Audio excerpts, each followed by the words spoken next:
बच्चों, हम 12वीं कक्षा की गणित की पाठ्य पुस्तिका का अध्याय 1 संबंध और फलन पढ़ रहे हैं, जिसके अंतर्गत हम कुछ मानक फलनों का अध्ययन यहाँ पर कर रहे हैं। तो देखिए अगला हमारा फलन क्या कहता है। चरघातांकी फलन।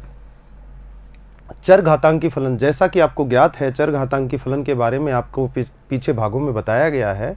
जिसकी घात में चर राशि हो वो चरघातांकी फलन कहलाता है। देखिए a एक अचर है और ऊपर पावर x चर है, तो a की पावर x आपका क्या बन गया, चरघातांकी फलन।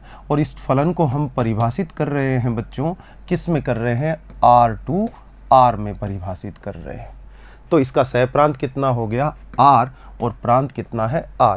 इसे समझने के लिए, इसके ग्राफ के पैटर्न्स को समझने के लिए हम थोड़ा एक स्लाइड लेकर बात करते हैं। देखिए मान लीजिए f(x) इक्वल टू आप ले लेते हैं उदाहरण के लिए 2 की पावर x और फलन को परिभाषित कर रहे हैं r से r में। तो इसका ग्राफ कुछ इस तरह से आएगा बच्चों। देखिए ये 0, ये 1, ये 2, ये 3, -1, -2, -3, ये आपका आ गया 1, ये 2, ये 3 एंड ये 4। इस तरह से x एक्सिस और y एक्सिस हम ले लेते हैं। ग्राफ का पैटर्न देखते हैं बच्चों। देखिए ये y इक्वल टू fx होता है, x का मान रखेंगे और y का फाइंड आउट करेंगे। तो देखिए हम यहाँ पर लेते हैं x की वैल्यू 0, तो यानी कि x की जगह 0, f0, x की जगह 0 हमने पुट कर दिया। तो आगे 2 की पावर कितना हो जाएगा 0 और सामने वैल्यू 2 की पावर 0 की हो जाती है 1, यानी कि 0 का प्रतिबिंब कौन बन गया 1। इसे कैसे प्रदर्शित किया जाता है, 0,1, 0,1 ये वाला पॉइंट आपका हो गया। तो ये आपको पॉइंट मिल गया। आगे हम 1 पर बात करते हैं, तो f1 लेते हैं। f1 2 raise to the power x की जगह 1 हो गया, तो कितना आ गया 2। तो 1 पे हमारा फंक्शन कहाँ चला जाता है बच्चों, 2 पर चला जाता है, ये 2 पर चला गया। फिर उसके बाद 2 लेते हैं, तो 2 की पावर 2, x की जगह 2 रखा, कितना आ गया 4। 2 पर फंक्शन कहाँ चला जाएगा बच्चों, 4 पे चला जाएगा। -1 लेते हैं, f में -1 रखा, तो 2 की पावर कितना हो गया -1, इट मीन्स 1/2 और 1/2 की वैल्यू कितनी 0.5, यानी कि यहाँ पर 0.5 कुछ इस तरह से। तो आप देख रहे हैं बच्चों फलन का जो पैटर्न है कुछ इस तरह का दिखाई दे रहा है। ये कभी इस x अक्ष से नहीं मिल पाएगा, ये बहुत कम होता जाएगा पीछे, लेकिन कभी भी मिलेगा नहीं। तो देखो इसका परिसर कितना हुआ, परिसर की बात करूं तो परिसर जो होगा इसका वो 0 और अनंत के मध्य में होगा। कैसे, 0 तो कभी हो ही नहीं सकता, y का मान गिरता गिरता नीचे गिरता गिरता 0 की तरफ तो बढ़ रहा है, लेकिन कभी 0 हो नहीं रहा है। इसलिए मैंने ओपन ब्रैकेट लिया है परिसर में, और अनंत में हमेशा ओपन ब्रैकेट आता है क्योंकि अनंत तक तो हम कभी पहुंच भी नहीं सकते। तो ये क्या हो गया, आपका परिसर हो गया। फलन का पैटर्न यही रहेगा। अगर आप f(x) इक्वल टू 3 की पावर x का ग्राफ देखें तो ये थोड़ा तेज चलेगा। आप सोचिए x में जैसे जैसे परिवर्तन करेंगे y का मान, y बराबर 3 की पावर x, और ये अभी लिया था आपने y की पावर 2 की पावर x। तो ये ग्राफ जितना तेज चल रहा था इसकी गति इससे भी अधिक होगी। तो कुछ इस तरह से फलन जाएगा और यूं ऊपर की तरफ। जब फलन की गति तेज होती है तो बच्चों y x की तरफ झुकने लग जाता है। क्यों, x में कम परिवर्तन से y में परिवर्तन ज़्यादा होने लग जाते हैं, लेकिन ग्राफ का पैटर्न यही आता है। लेकिन आधार आपने 2 लिया। अब देखिए आधार में 1/2 लेता हूं तब क्या घटित होता है, तो एक स्लाइड और लेते हैं, चेक करते हैं क्या घटित होता है। मैंने कहा एक फंक्शन में लेता हूं f(x) इक्वल टू 1/2 की पावर x, यानी कि मैं लूँ y इक्वल टू 1/2 की होल पावर x ले लेता हूँ। तो इसमें देखिए कुछ वैल्यूज़ पे अपन इसको निकालते हैं। 0 पे फलन कितना आएगा, x बराबर 0, x बराबर 0 पर y का मान, x बराबर 0 रखा, 1/2 की पावर 0, इट मीन्स कितना हो गया 1।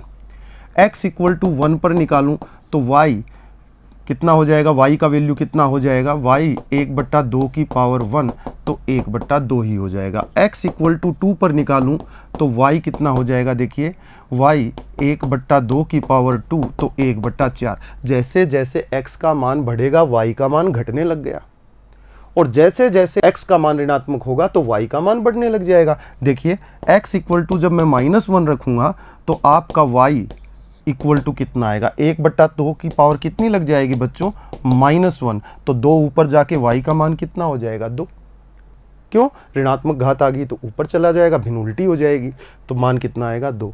जब मैं x बराबर -2 लेता हूं तो देखिए और भी बढ़ जाएगा मान, y बराबर 1/2 की पावर -2, तो कितना हो जाएगा, 4। तो बच्चों आप समझ पा रहे हैं कि ग्राफ किस तरह से आएगा।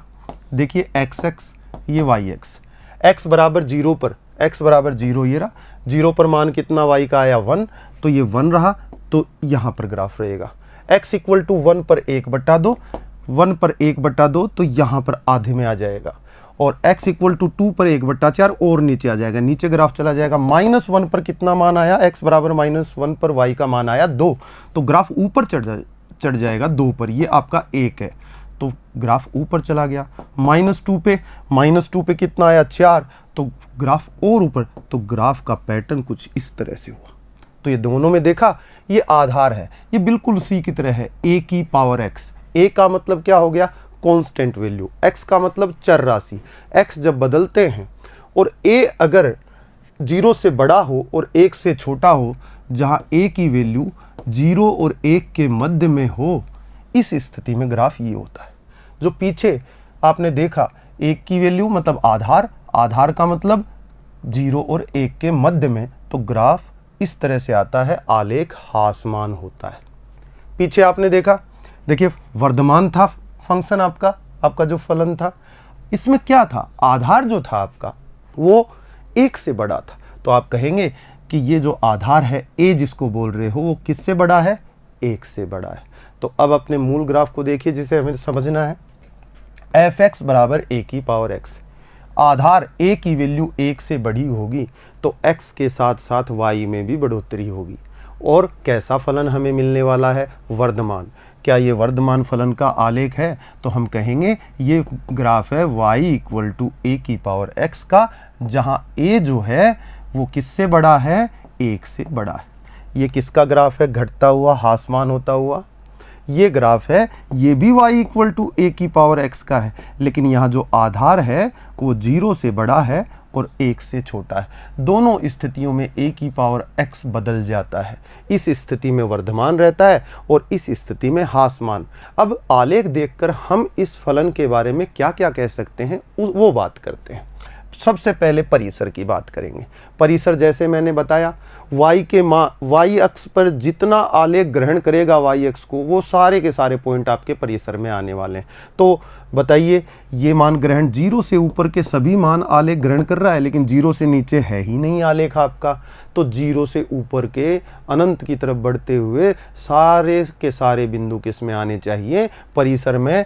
r+ को कैसे लिखते हैं, 0 अनंत, और ये आपका दोनों तरफ ओपन ब्रैकेट एक ही बात होती है। सह प्रांत आपका r है, ये आपका r+ है, इसका मतलब बराबर नहीं है, बराबर नहीं है तो फलन क्या है आपका, आच्छादक नहीं है, अंतरछेपी है। पहली बात सामने आई, अंतरछेपी हो गया आपका फलन। ठीक है, अब आगे बढ़ते हैं संततता की ओर। जब मैं ग्राफ आलेख बनाता हूं तो मुझे मेरी कलम उठानी नहीं पड़ती, और मेरी कलम नहीं उठी तो इसका मतलब फलन में संततता आ गई, तो फलन क्या हो गया, संतत हो गया। ठीक है, अब बात करते हैं एक एकी और बहुएकी की। आलेख को देखिए, x अक्ष के समांतर रेखा एक से अधिक बिंदुओं पर कहीं नहीं काट रही है, तो फलन क्या हो गया आपका, एक एकी। अगर आलेख को एक और केवल एक बिंदु पे x अक्ष की समांतर रेखा काटे तो फिर हम क्या कह देते हैं, फलन एक एकी है।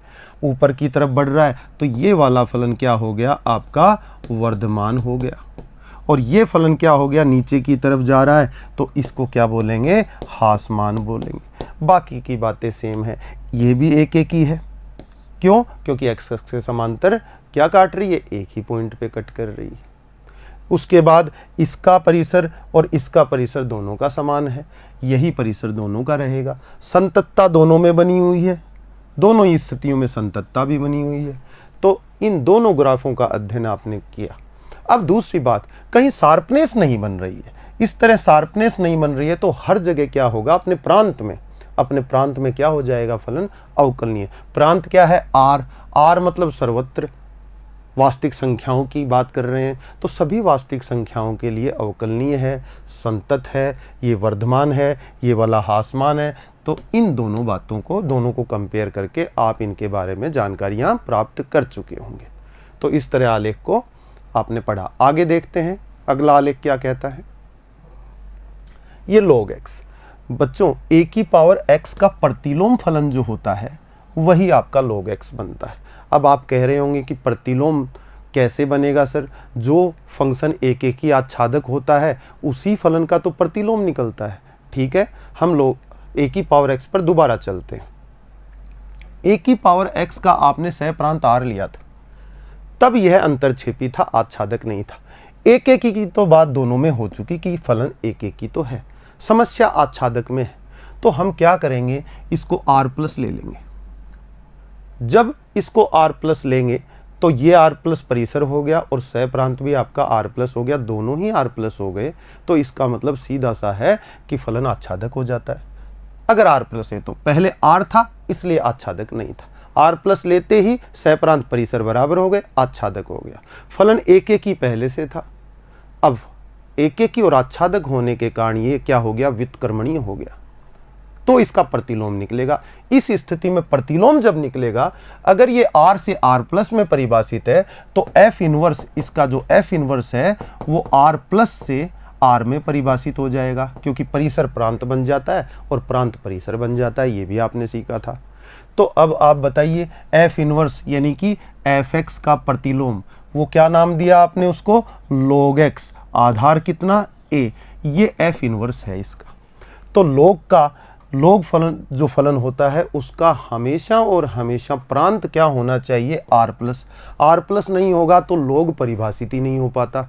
तो तभी तो वास्तविक धनात्मक संख्याओं के लिए ही log परिभाषित होता है। क्यों? क्योंकि log x जो है किसका प्रतिलोम होता है, a की पावर x का, और a की पावर x का जब तक सहप्रांत परिसर के बराबर नहीं आता तब तक log x परिभाषित नहीं कर सकते। तो आपने बच्चों ने ये समझी होगी कि log x में हमेशा धनात्मक वास्तविक संख्याओं के मान ही ये फलन क्यों देता है, इसका प्रांत क्यों r प्लस होता है, ये बात समझ में आ गई होगी। अगर कोई फलन एक एक ही आच्छादक नहीं है तो हम उसे पहले बना देते हैं और उसका प्रतिलोम परिभाषित कर देते हैं। तो देखिएगा ये log x है, आधार a है। दोनों स्थितियों में प्रतिलोम भी अलग अलग बनेगा। आपके पास दोनों कंडीशन थी, एक तो a इज ग्रेटर देन 1, जैसे 2 की पावर x, 3 की पावर x, 4 की पावर x, a की पावर x में जो आधार है वो 1 से बड़ा हो। दूसरी स्थिति थी 0 से 1 के मध्य में। अब प्रतिलोम फलन की खास बात क्या होती है, जरा a की पावर x का ग्राफ देखिए। a की पावर x का ग्राफ कुछ आपका इस तरह से था। कंडीशन क्या थी इस फलन की, a की पावर x में a इज ग्रेटर देन 1। अब दूसरा ग्राफ भी देखिए आपका किस तरह से था, a की पावर x, कंडीशन जो आपकी है क्या है, a is greater than 0 and less than 1। तो आपका ग्राफ जो था कुछ इस तरह से आया था, ह्रासमान फलन इस कंडीशन में। अब आपने कहा कि ये जो log x है ये इसका a की पावर x का प्रतिलोम है। प्रतिलोम है इसका मतलब इसका प्रांत और परिसर बदल दिया गया है। a की पावर x का जो प्रांत था वो log x का क्या बन जाएगा, परिसर बन जाएगा, और a की पावर x का जो परिसर था वो log x का क्या बन जाएगा, प्रांत बन जाएगा। तो इसका प्रांत क्या होता है, देखिएगा f का इस फलन का प्रांत क्या होगा, r प्लस, और r प्लस से r में ये फलन परिभाषित किया जाएगा। अब जैसा x अक्ष के प्रति बिहेवियर होता है किसी फलन का, उसके प्रतिलोम का वैसा ही बिहेवियर y अक्ष के प्रति आ जाता है। तो ये ग्राफ कैसे बना है देखिएगा, ये पॉइंट था आपका यहाँ पर 0,1, अब ये उल्टा हो जाएगा 1,0। तो देखिए 1,0 पॉइंट दिखाई दे रहा है आपको यहाँ पर, ये 1,0 आ गया। 0 का 1 के साथ 0 का प्रतिबिंब 1, तो उल्टा होते ही 1 का प्रतिबिंब 0, ये दिखाई दिया। अब पैटर्न देखिए, एक्स एक्स की नेगेटिव साइड ये होती है और पॉजिटिव साइड ये होती है। एक्स एक्स की नेगेटिव साइड में माइनस अनंत तक के मान होते हैं। देखिए फलन माइनस अनंत में एक्स एक्स के पास था, तो यही बिहेवियर वाई एक्स के साथ होगा। वाई एक्स का माइनस अनंत इधर होता है और प्लस अनंत ऊपर की तरफ कहीं होता है। तो वाई एक्स के साथ ये कब रहेगा, नेगेटिव साइड में, क्योंकि एक्स अक्ष के साथ कहाँ था, नेगेटिव साइड में। तो देखिए नेगेटिव साइड में वाई एक्स के साथ ग्राफ है। अच्छा, जब एक्स एक्स की धनात्मक दिशा की तरफ बढ़ते हैं तो फलन एक्स अक्ष से दूर होता जाता है। तो यहाँ पर भी फलन वाई एक्स की तरफ धनात्मक दिशा की तरफ बढ़ते टाइम दूर होने लग जाता है। तो समझे ये इसके प्रतिलोम का ग्राफ किस तरह से आया, ए की पावर एक्स के प्रतिलोम का ग्राफ कैसे बना। जो बिहेवियर ये फलन एक्स अक्ष के साथ दिखा रहा था वो बिहेवियर इसने वाई एक्स के साथ दिखा दिया बच्चों। तो आप समझे कितना आसान है प्रतिलोम फलन का ग्राफ बनाना। अब देखिए इसके प्रतिलोम फलन का ग्राफ बनाते हैं। ये जो पॉइंट है बच्चों ये 0,1 ही है, क्योंकि 0 पर कितनी वैल्यू प्राप्त होती है, 1। ठीक, ये ए की पावर एक्स का ही है, लेकिन कंडीशन दूसरी है, जैसे कि ये। तो इसका ग्राफ कौन सा होगा, देखिएगा इसका ग्राफ ये होगा। सोचिए ये माइनस अनंत है एक्स अक्ष का, ये प्लस अनंत है एक्स अक्ष का।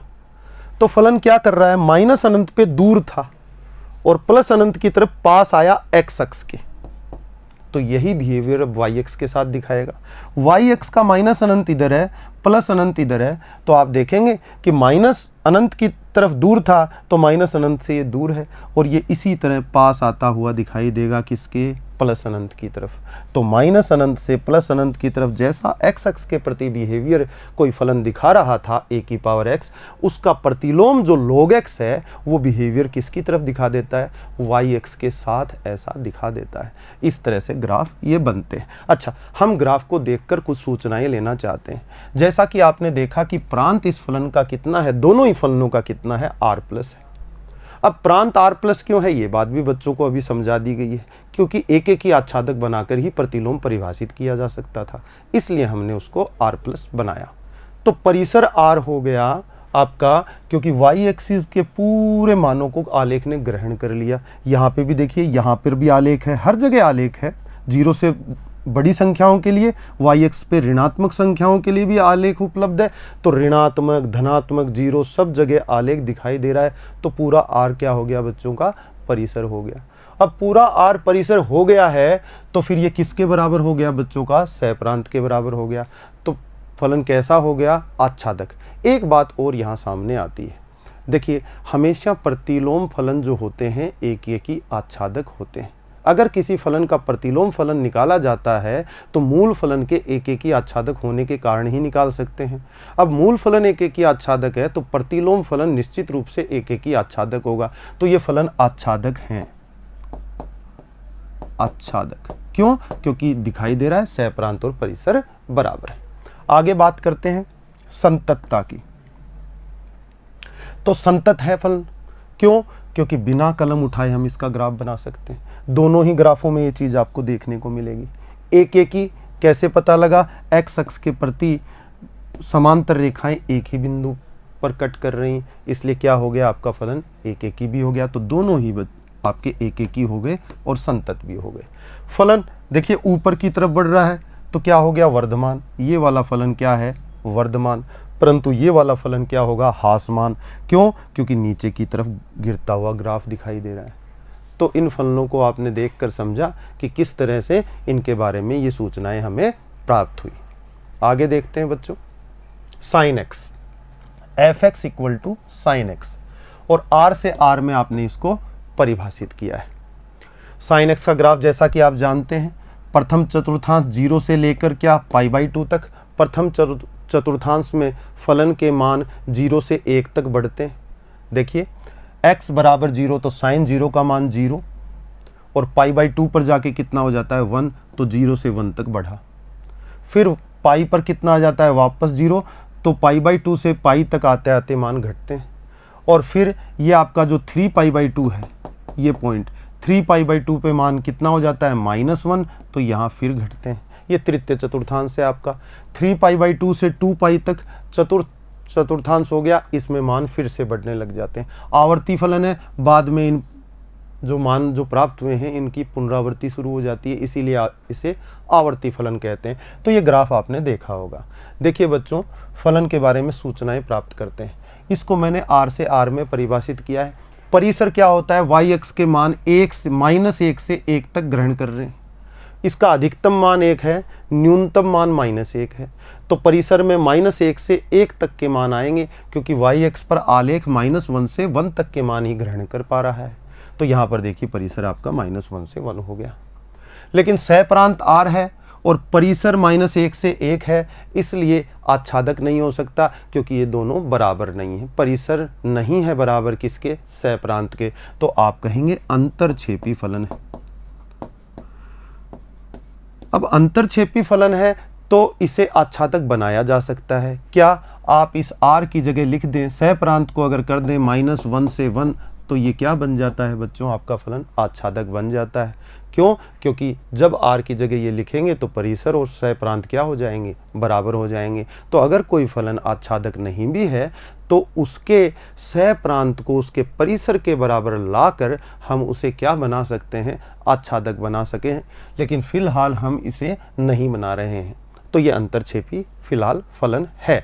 अगर बनाना होता तो हम सहप्रांत को इतना कर देंगे।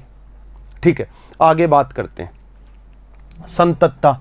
आप देख रहे हैं कि बिना कलम उठाए लगातार इसका आलेख बनता हुआ जा रहा है। इसका मतलब क्या हुआ? अपने पूरे प्रांत में R में क्या है? संतत है। तो संततता भी इसके अंदर है। एक एक ही नहीं है, बहुएकी है। कैसे पता चलेगा? x अक्ष के समांतर रेखा एक से अधिक बिंदुओं पर कट कर दे तो इसका मतलब अनंत बिंदुओं के प्रतिबिंब समान हो जाते हैं, इसलिए क्या हो जाता है? फलन बहुएकी हो जाता है। विषम फलन है। विषम फलन क्यों है? क्योंकि अगर मैं इसके ग्राफ को बिल्कुल 180 डिग्री पे घुमा दूं तो ये इधर वाला ग्राफ इधर आ जाएगा और इधर वाला ग्राफ घूम के उधर चला जाएगा। मूल अवस्था में कोई परिवर्तन नहीं होगा।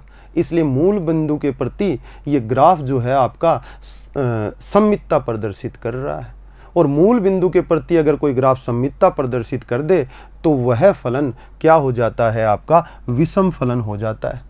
आप सिद्ध भी करना चाहें तो f-x रखकर कर सकते हैं। सामने क्या आ जाएगा? साइन -x, और साइन -x की वैल्यू हो जाती है -sin x, और -sin x की जगह क्या लिख देंगे? fx।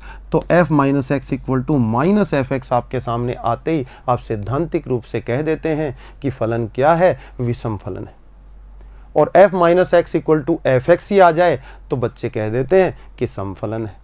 आप आलेख देखकर भी बता सकते हैं और सैद्धांतिक रूप से भी तय कर सकते हैं।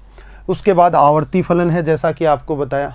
और कितनी दूरी के बाद मानों की पुनरावृत्ति होने लग जाती है? 2π दूरी के बाद। देखिए फलन यहाँ से शुरू और यहाँ ख़त्म हुआ, फिर यहाँ से शुरू होकर 2π दूरी के बाद वहीं ख़त्म हो जाता है। इसी तरह निरंतर आगे चलता रहता है और निरंतर इसी तरह से 2π इसका क्या आ जाता है? आवर्तनांक आ जाता है। तो ये सूचनाएं इसके बारे में पता चलती हैं। दूसरी बात, कहीं भी कोना नहीं बनता है। ऊपर से नीचे आते वक्त और नीचे से ऊपर जाते वक्त दोनों ही स्थितियों में कहीं शार्पनेस नहीं बनती है। नीचे से ऊपर इस तरह से जा रहा है और ऊपर से नीचे इस तरह से आ रहा है, शार्पनेस कहीं नहीं बनी, यानी कि झटके से फलन में कोना नहीं बना। तो इसका मतलब फलन क्या होता है? अवकलनीय होता है। तो आप कहेंगे सर्वत्र अवकलनीय है। सर्वत्र अवकलनीय से मेरा तात्पर्य है कि अपने प्रांत में अवकलनीय है। अगला फलन देखिए, f(x) equal to cos x आपको दिया गया है। सेम आप ग्राफ जानते हैं कि 0 पे 1 मान प्राप्त होता है, तो ये फलन कुछ इस तरह से आगे बढ़ता हुआ दिखाई देगा आपको। लेफ्ट साइड में भी ये इस तरह से ही आगे चलता है, बिल्कुल sin x की तरह, बस मान थोड़े से बदल जाते हैं। पहले चतुर्थांश में बिहेवियर बदल जाता है। पहला चतुर्थांश 0 से π/2 तक होता है, मान 1 से 0 तक गिरते हैं। दूसरा चतुर्थांश π/2 से π होता है, मान 0 से -1 तक गिरते हैं। फिर उसके बाद तीसरे चतुर्थांश में -1 से 0 तक बढ़ते हैं और चौथे में आपके 0 से 1 तक बढ़ने लगते हैं। तो पहले में घटे, दूसरे में घटे और तीसरे में बढ़े और चौथे में फिर बढ़े। कहाँ तक पहुँच गए? 1 तक। तो मैक्सिमम मान 1 और मिनिमम मान -1। तो परिसर y अक्ष को कितना इस आलेख ने कवर किया? -1 से 1 तक। तो परिसर कितना हो गया बच्चों? -1 से 1 तक इसका हो जाता है। आगे बात करते हैं संततता की। तो संतत है फलन, कहीं भी कलम उठाने की आवश्यकता नहीं पड़ी, इसलिए फलन संतत हो गया।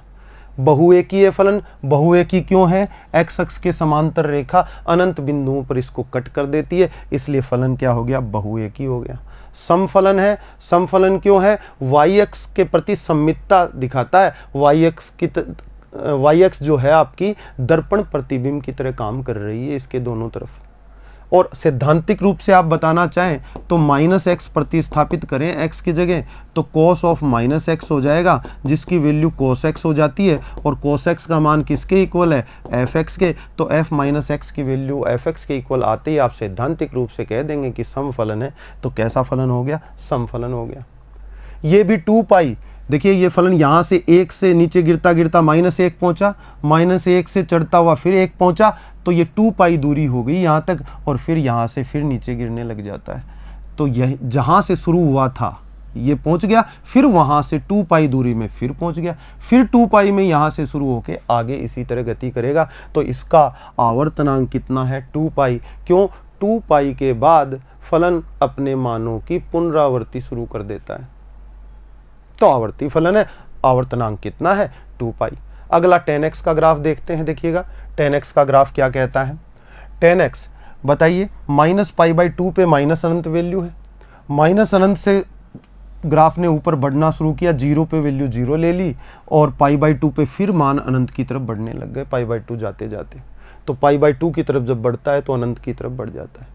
फिर माइनस अनंत से स्टार्ट होता है ग्राफ, बढ़ता बढ़ता ये पाई पर 0 प्राप्त कर लेता है, और पाई के बाद अगले चतुर्थांश में फिर बढ़ने लग जाता है और माइनस अनंत की तरफ गति करता है। तो ग्राफ का पैटर्न देखो, ये -π/2 से π/2 तक जैसा है, π/2 से 3π/2 तक कितनी दूरी हुई? पाई डिस्टेंस हुई। तो पाई दूरी, तो इस पाई दूरी के बाद अपने मानों की पुनरावृत्ति शुरू कर रहा है ग्राफ। तो इसका आवर्तनांक कितना हो गया? पाई। जबकि साइन एक्स और कोस एक्स का कितना था आपका? 2 पाई था। तो ये बात सामने आई। अच्छा, बात करते हैं इसके प्रांत की।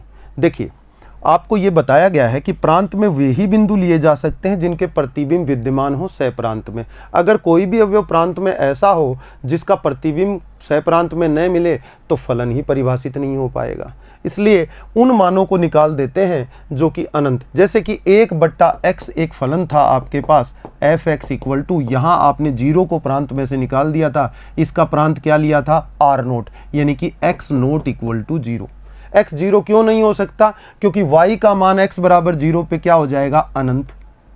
तो बताइए फलन का मान π/2 पे क्या हो जाता है? अनंत। तो मैं π/2 को इसके प्रांत में कैसे रख सकता हूँ?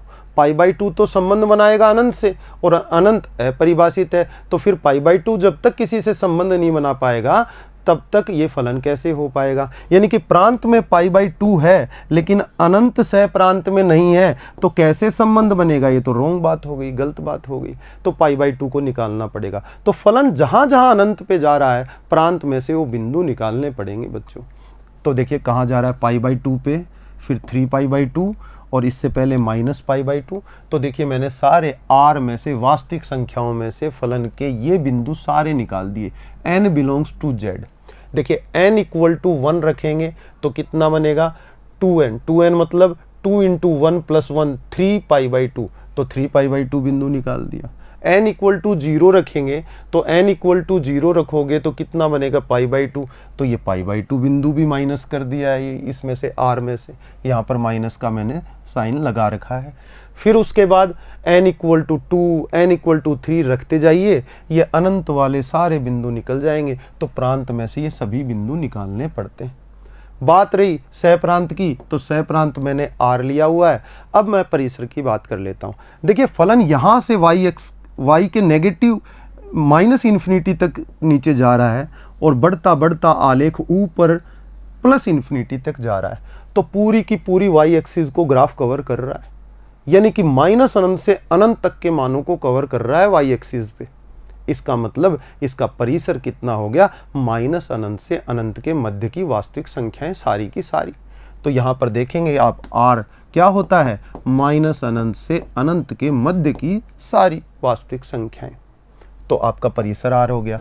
परिसर r हो गया, इसका सह प्रांत भी r है, दोनों बराबर हो गए। तो फलन क्या रहता है? ये आच्छादक फलन कहलाएगा। कैसा फलन है बच्चों?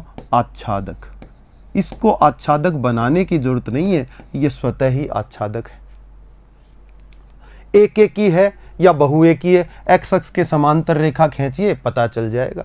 बताइए, एक से अधिक बिंदुओं पर आलेख को कट कर रही है, इसका मतलब क्या हुआ, फलन कैसा होगा, बहुएकी होगा, एकेकी नहीं होगा।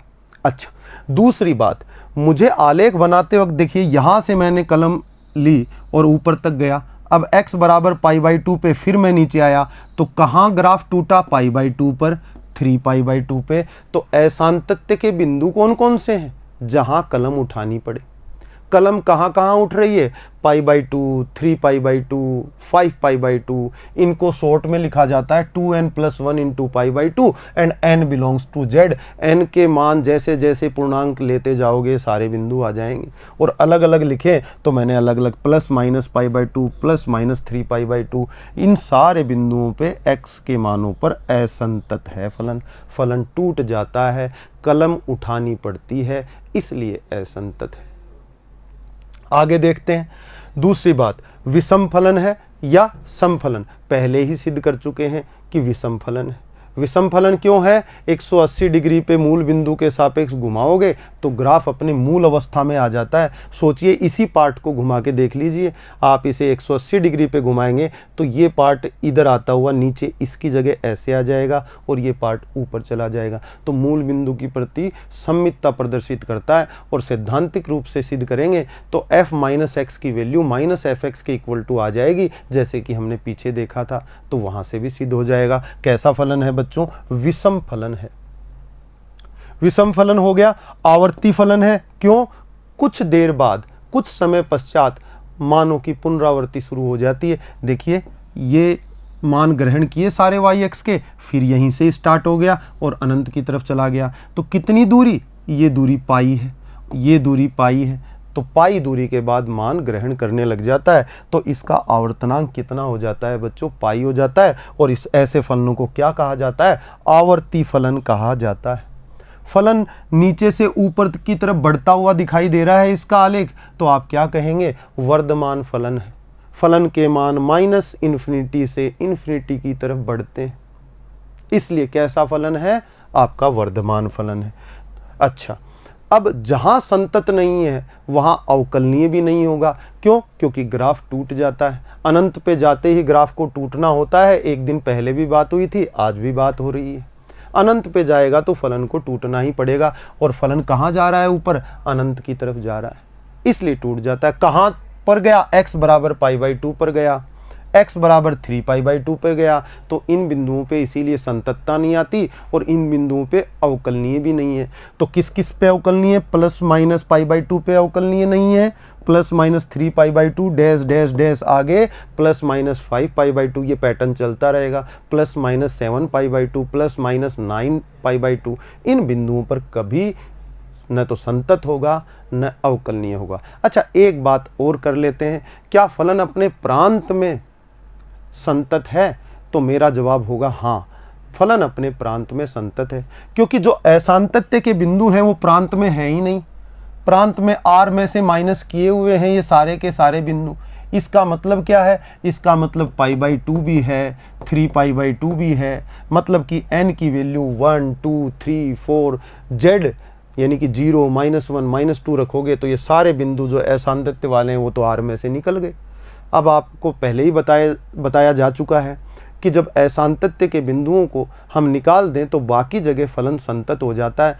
तो मैं कहूँगा कि f(x = 10x) अपने प्रांत में संतत है, परंतु इन बिंदुओं पर संतत नहीं है। लेकिन ये बिंदु उसके प्रांत में उपलब्ध ही नहीं है, तो अपने प्रांत में संतत कहलाते हैं। सभी त्रिकोणमितीय फलन अपने प्रांत में संतत होते हैं। तो ये सूचनाएं आपको मिली। कोट-x के बारे में बात कर लेते हैं। कोट-x देखिए, f(x = कोट-x), इसका प्रांत और इसका सहप्रांत, इसको बोलेंगे सहप्रांत, और ये हो गया बच्चों का प्रांत। प्रांत में से n को निकाला गया है, r में r था, r में से n को मैंने माइनस कर दिया। क्यों कर दिया, क्योंकि n मतलब n belongs to z, z मतलब n बराबर 0 रखा तो 0 हो गया, फिर n बराबर 1 रखा तो पाई, n बराबर 2 रखा तो 2 पाई, n बराबर 3 रखा तो 3 पाई, यानी कि 0, पाई, 2 पाई, 3 पाई, और नेगेटिव साइड में माइनस पाई, माइनस 2 पाई, माइनस 3 पाई।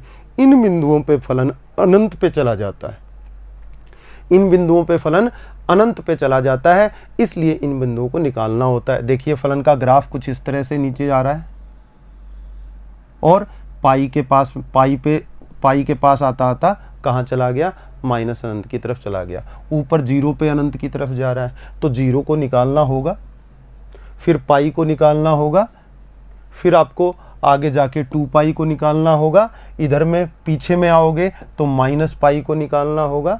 तो इतने ये बिंदु 0 पाई 2 पाई मतलब n पाई पे फलन अनंत पे चला जाता है, तो उन बिंदुओं को निकालना होगा।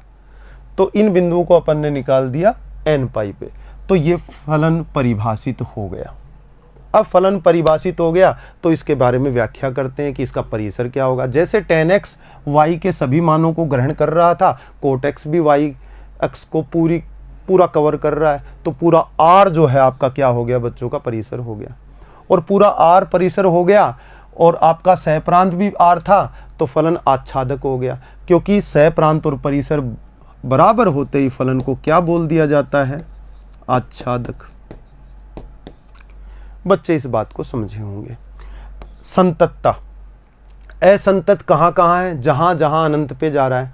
कहाँ जा रहा है, 0 पे, पाई पे, 2 पाई पे मतलब n पाई पे। ये सारे बिंदु प्लस माइनस पाई, 2 पाई और इसके अंदर 0 भी सम्मिलित है, 0, इन सब को मिला के बोलूँ तो मैं n पाई बोल सकता हूँ। तो n पाई पे क्या होता है, और n बिलोंग्स टू क्या है यहाँ पे, z। तो इन सब बिंदुओं पे क्या है बच्चों, फलन असंतत है। क्यों, अनंत पे चला जाता है। तो अनंत पे चला जाएगा तो टूटना पड़ेगा, फिर यहां से शुरू हुआ और फिर इसी तरह है आगे चलता रहेगा ग्राफ, तो इन बिंदुओं पे टूट जाता है। ठीक है, फिर आगे बात करते हैं कि असांतत्य के बिंदु पता चल गए, कौन कौन से, 0, आपका पाई, 2 पाई, 3 पाई, नेगेटिव साइड में माइनस पाई, माइनस 2 पाई, इन बिंदुओं पे असंतत है। सबको मिला के बोले तो n पाई पे असंतत है। अब मैं कहूँ अपने प्रांत में संतत है क्या, तो बच्चे कहेंगे हाँ अपने प्रांत में संतत है। कारण क्या है अपने प्रांत में संतत होने का, क्योंकि जिन बिंदुओं पे असंतत है वो उसके प्रांत में है ही नहीं, पहले से ही निकाले हुए हैं फलन को परिभाषित करने के लिए।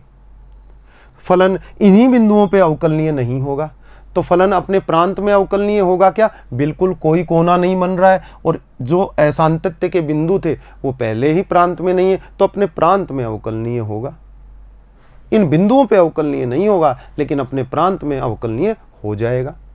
उसके बाद एक्स अक्ष के समांतर रेखा एक से अधिक बिंदुओं पे काट रही है, तो बच्चे क्या कहेंगे, बहुएकी फलन है, एक ही नहीं है, तो आपका बहुएकी हो गया। तो ये सारी बातें आपके सामने हैं कि किस तरह से अपन इनको करते हैं। उसके बाद आपका आवर्ती फलन है, जैसे tan x का आवर्तनांक पाई था, ये भी पाई दूरी के बाद अपने मानों की पुनरावृत्ति शुरू कर देता है। आलेख देखकर पता लग रहा है, आलेख सेम प्राप्त होने लग जाता है पाई दूरी के बाद में। तो आवर्ती फलन है और आवर्तनांक कितना है, पाई। ऊपर से नीचे की तरफ जा रहा है, ऊपर से नीचे की तरफ जा रहा है, जैसे जैसे x बढ़ रहा है, इसका मतलब फलन गिर रहा है, और गिर रहा है तो फलन कैसा हो गया, हासमान फलन हो गया, वर्धमान नहीं रहा। लेकिन tan x सदैव ऊपर की तरफ जाता है इसलिए वर्धमान, cot x सदैव नीचे की तरफ गिरता हुआ उसका आलेख आता है, इसलिए कैसा फलन होता है, हासमान फलन होता है। तो ये व्याख्या थी इस फलन की। अगले फलन का आलेख देखते हैं आपका sec x, f(x) = sec x, तो y = sec x हो गया। आलेख देखिए x बराबर 0, तो sec में 0 रखोगे तो sec 0 का मान कितना होता है, 1, पॉइंट ये मिल गया 1 पर। फिर π/2 पे कितना हो जाता है, अनंत। ऐसे पता नहीं चले तो ऐसे लिख दो 1/cos x। π/2 पे cos x क्या हो जाएगा, 0, और 1/0 कितना हो जाता है, अनंत। तो π/2 पे फलन कहाँ चला गया भाई, अनंत पे चला गया, तो 1 से अनंत की तरफ बढ़ गया।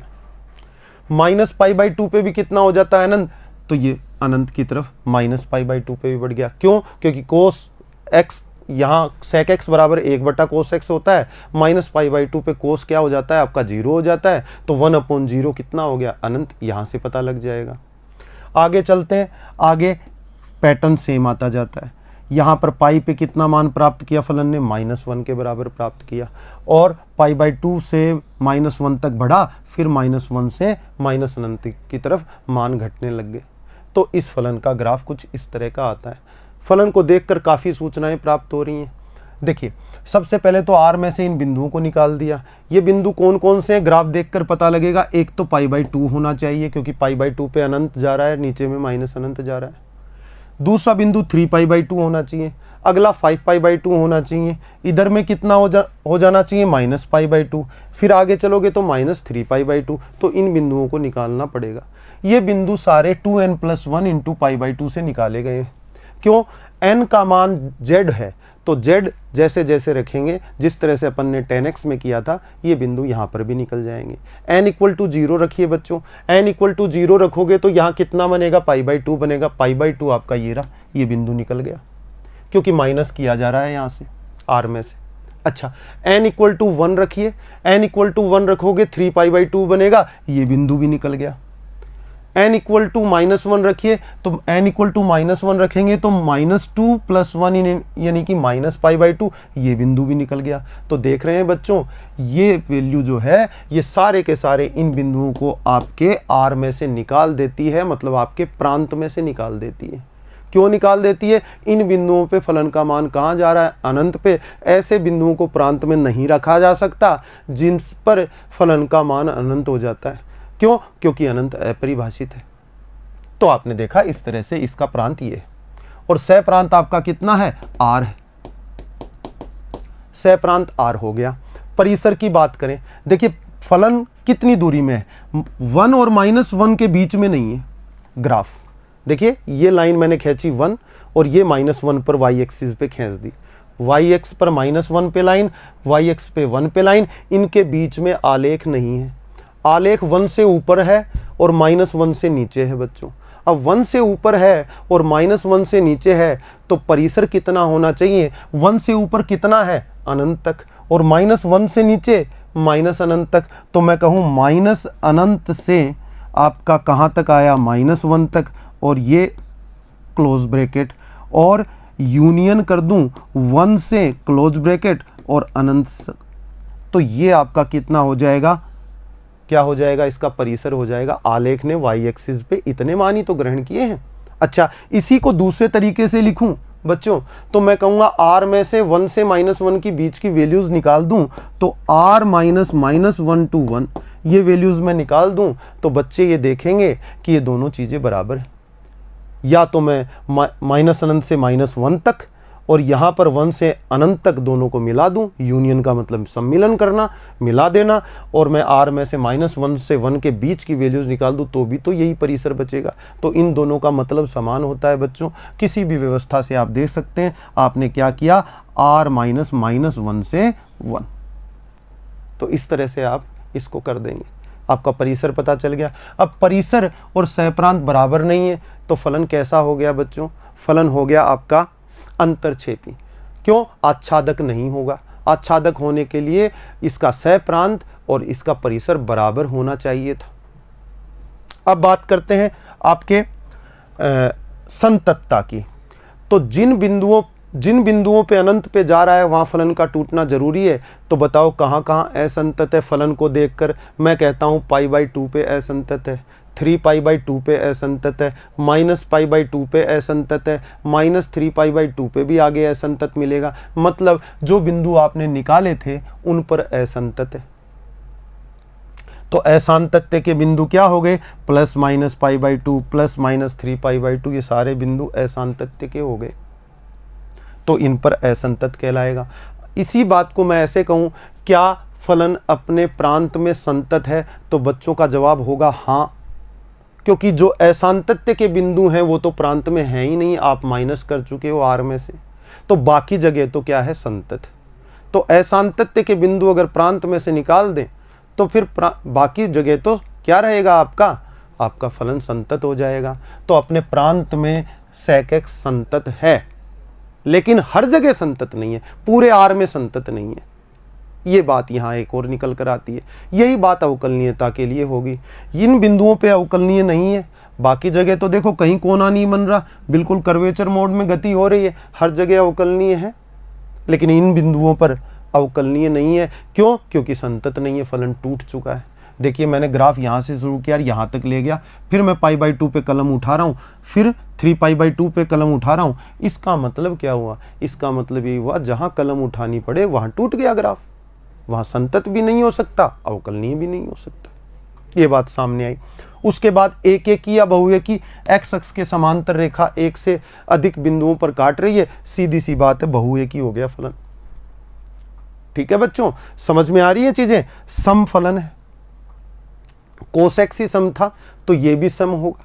वैसे देखा जाए तो अपन देखते हैं, ये वाई एक्सिस है आपकी, वाई एक्सिस के ऐसे इधर भी तो दर्पण प्रतिबिंब दिखाई दे रहा है, ये इधर में इस तरह से है तो इस साइड में भी तो इस तरह का ही ग्राफ आ रहा है। ये इधर ग्राफ ऐसा है तो बच्चों आगे चल के इधर भी तो इसी तरह का होगा। तो कहने का मतलब वाई एक्स के प्रति सममितता दिख रही है, इसलिए क्या हो गया? आपका समफलन हो गया। समफलन क्या करते हैं? वाई एक्स के प्रति सममितता प्रदर्शित करते हैं। उसके बाद आवर्ती फलन है और आवर्तनांक 2π है। 2π कैसे है? देखिए यहां पर आपका 0 है और 2π कहां पर है? यहां पे। ये फलन यूं गया, यूं नीचे आया, फिर यूं नीचे आया, फिर यहां से स्टार्ट हो रहा है 2π के बाद। यहां से जैसे स्टार्ट हुआ था वही व्यवस्था यहां से स्टार्ट होगी। तो 2π दूरी के बाद उन्हीं मानों को वापस ग्रहण करने लग जाता है, इसलिए इसका आवर्तनांक कितना है? 2π। तो बच्चे समझ गए होंगे ग्राफों के बारे में। अब आगे देखिए, इसके बारे में मुझे लगता है बच्चे जैसा आपने कोस एक्स सेक एक्स जो पिछले वाला पढ़ा उसी की तरह आप इसको भी कर सकते हैं।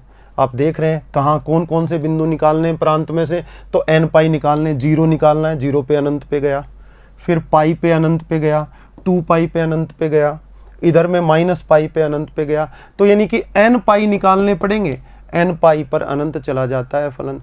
तो उन बिंदुओं को प्रांत में नहीं रख सकते जहाँ पर फलन अनंत पर चला जाता है, तो इसलिए आपने nπ को r में से निकाल दिया प्रांत में, प्रांत को व्यवस्थित कर दिया और फलन को परिभाषित भी कर दिया।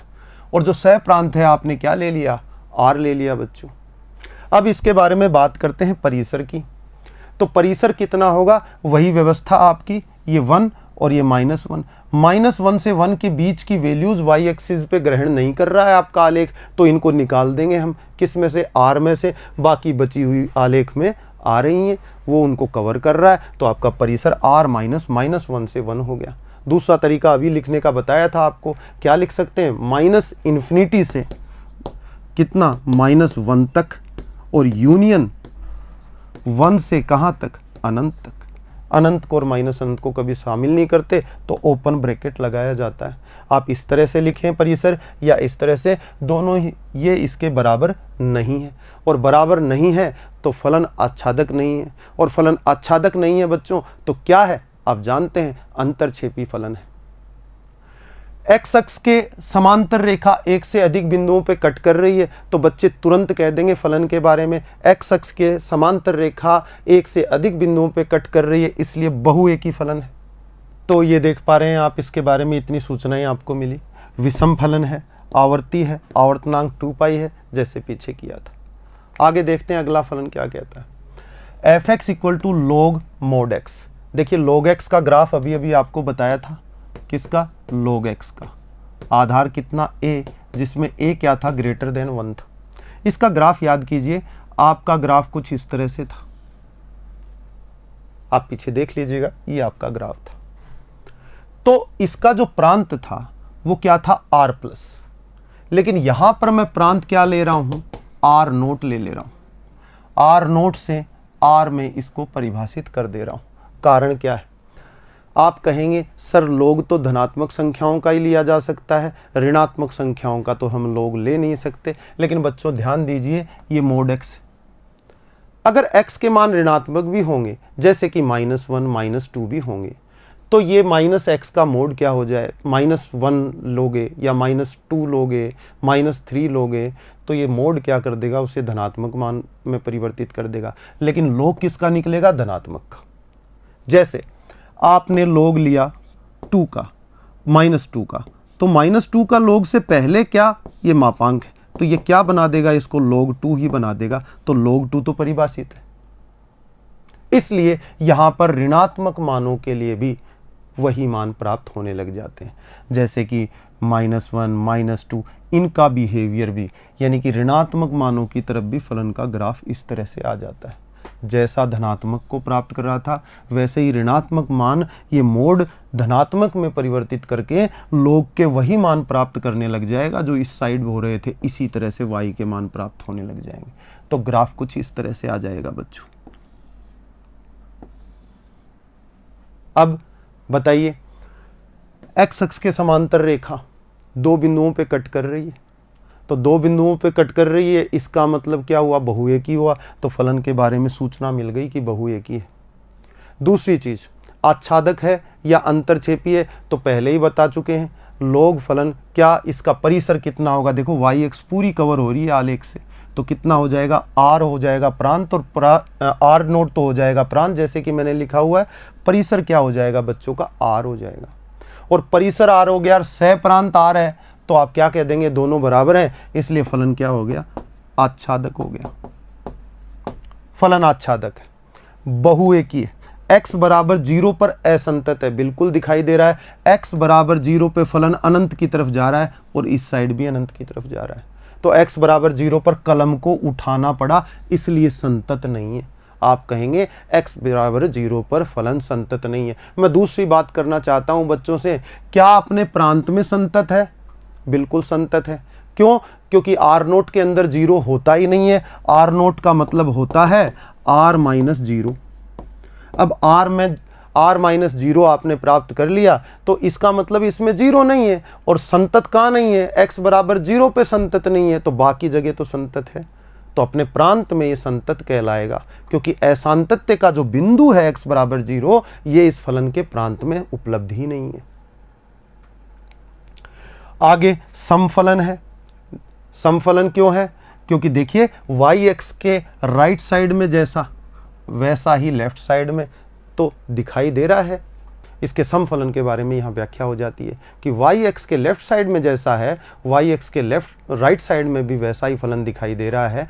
इसका मतलब ये y अक्ष के प्रति सममित हो गया और समफलन हो गया। आगे देखें कि वर्धमान है, बिल्कुल वर्धमान है, लेकिन कहाँ, r+ में वर्धमान है, धनात्मक संख्याओं के लिए वर्धमान है। यहां गिर रहा है, ऊपर से नीचे आ रहा है, यानी कि r- नेगेटिव रियल नंबर्स, ऋणात्मक वास्तविक संख्याओं के लिए फलन हासमान है। तो ये बताया गया है वर्धमान है जब x ग्रेटर देन 0, इसका मतलब r+ ही तो हुआ, और x लेस देन 0 यानी कि 0 से छोटे x हो, मतलब कि क्या हो, r- में। r- में क्या हो जाएगा, फलन हासमान हो जाएगा। तो देखा बच्चों, आपने इतने आलेख पढ़े और इतने आलेखों को देखकर आपने कितनी सारी सूचनाएं एकत्रित कर ली। तो आलेखों का अध्ययन करें, इन्हें नोट डाउन करें, अपने हाथों से अपनी नोटबुक में इन्हें बनाएं। मुझे लगता है कि जब आप इनके बारे में इतनी सूचनाएं प्राप्त कर लेंगे तो गणित में बहुत बहुत कुछ जान पाएंगे। आज के लिए इतना ही, धन्यवाद।